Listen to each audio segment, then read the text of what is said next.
Hello everyone, আজকে আমি এবং আমার দুই বন্ধু মিলে ঘুরে আসলাম হায়দারগঞ্জ মাহফিল থেকে। এটা ছিল মাহফিলের শেষ দিন, অর্থাৎ পঞ্চম দিন। প্রথমে আমি বের হলাম, এরপর আমার বন্ধু শরীফ ও তুহিন আসলো। তিন বন্ধু মিলে একটি অটো ভাড়া করলাম এবং মাহফিলের উদ্দেশ্যে যাত্রা শুরু করলাম। আমরা তিনজনেই অটো ভ্রমণ উপভোগ করতে লাগলাম। যাওয়ার পথে রাস্তার আশেপাশের ভিউটা খুব সুন্দর ছিল।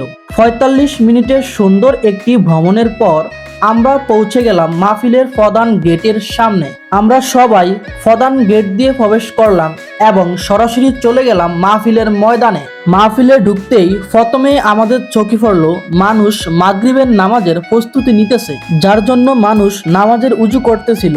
এই দৃশ্যটা আমাদের খুব ভালো লাগলো। এরপর আমরা চলে গেলাম মাহফিলের স্টেজের সামনে। সেখানে গিয়ে আমরা অনেক আলেম ওলামা ও ইসলামী বক্তাদের দেখতে পেলাম। মাহফিলের ময়দানে হাজার হাজার মানুষের উপস্থিতি ছিল।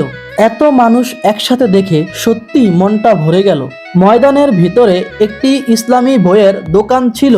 আমরা সেখানে গেলাম এবং কিছু বই নেড়ে ছেড়ে দেখলাম। এরপর আমরা মাহফিলের ময়দান থেকে বের হয়ে চলে গেলাম আওলাদে রাসূল অর্থাৎ আনোয়ার হুজুরের বাসায়। হুজুরের বাড়িটি খুব সুন্দর করে সাজানো ছিল। হুজুরের বাড়ির একপাশে মাহফিলে আসা মানুষের জন্য খাবার রান্না করা হচ্ছিল। আখিরি মুনাজাতের পর মানুষকে এখানে খাওয়ানো হবে, তাই কিছু স্বেচ্ছাসেবী ভাই এখানে প্যান্ডেল বানানোর কাজ করছিল। হুজুরের বাড়ি ঘোরা শেষে আমরা চলে গেলাম বাজারে। মাহফিল উপলক্ষে বাজারে হাজার হাজার দোকান দেওয়া হয়েছিল। সব ধরনের খাবারের দোকান থেকে শুরু করে নিত্য প্রয়োজনীয় সকল পণ্য সামগ্রীর দোকান এখানে ছিল। বাজারে গিয়ে আমরা সর্বপ্রথম চলে গেলাম আমাদের পরিচিত কৃষ্ণাবাইয়ের ঝালমুড়ির দোকানে। এখানে এসে আমরা চিকেন ও ডিম দিয়ে মজা করে মুড়ি খেলাম। মুড়ি খাওয়ার পর আমরা চলে গেলাম বগুড়ার মিষ্টি দইয়ের দোকানে। দই আমাদের তিনজনের খুব প্রিয়, তাই আমরা এখান থেকে দই খেয়ে নিলাম।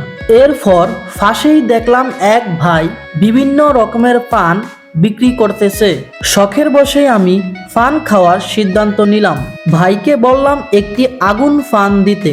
ভাই খুব সুন্দর করে বিভিন্ন উপাদান মিশিয়ে একটি আগুন পান দিল।